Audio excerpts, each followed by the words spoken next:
Tuntutan sebelumnya ialah hukuman penjara 6,5 tahun.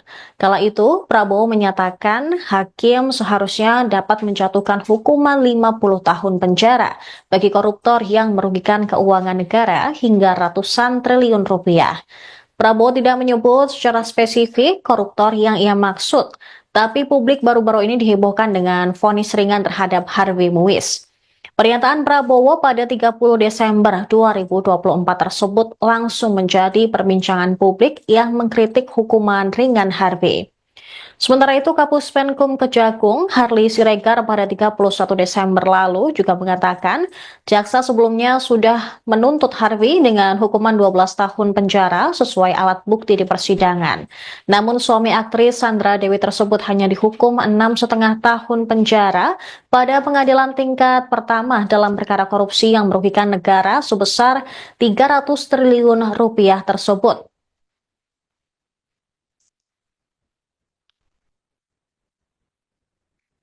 Kemudian dalam sidang hari ini, Harvey Muiz telah divonis 20 tahun penjara dalam kasus korupsi di PT Timah dan juga TPPO.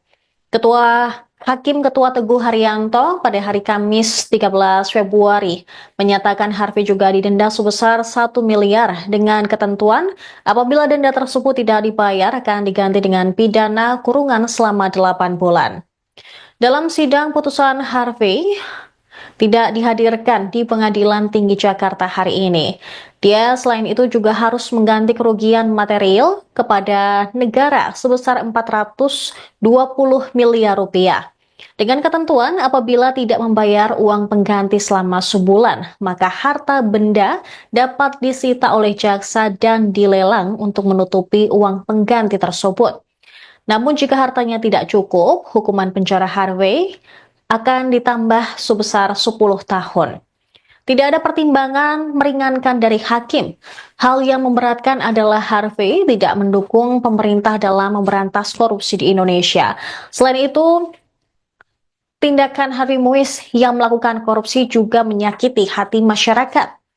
Vonis yang dijatuhkan oleh Pengadilan Tinggi DKI Jakarta ini jauh lebih berat ketimbang vonis yang dijatuhkan oleh Majelis Hakim Pengadilan Tipikor Jakarta beberapa waktu lalu. Seperti diketahui pemirsa bahwa sebelumnya Harvey divonis 6,5 tahun penjara, lalu didenda 1 miliar rupiah dan harus membayar uang pengganti 210 miliar rupiah oleh Pengadilan Tipikor Jakarta Pusat.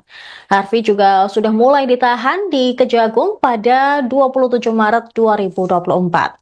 Suami Sandra Dewi ini terbukti menerima uang 420 miliar rupiah bersama manajer PT Quantum Skyline Exchange, Helena Lim, dan melakukan tindak pidana pencucian uang, antara lain dengan membeli barang-barang mewah seperti mobil dan rumah. Atas perbuatannya dengan para terdakwa lain, Harvey menyebabkan kerugian negara sebesar 300 triliun rupiah. Download Tribun X sekarang. Menghadirkan lokal menjadi Indonesia.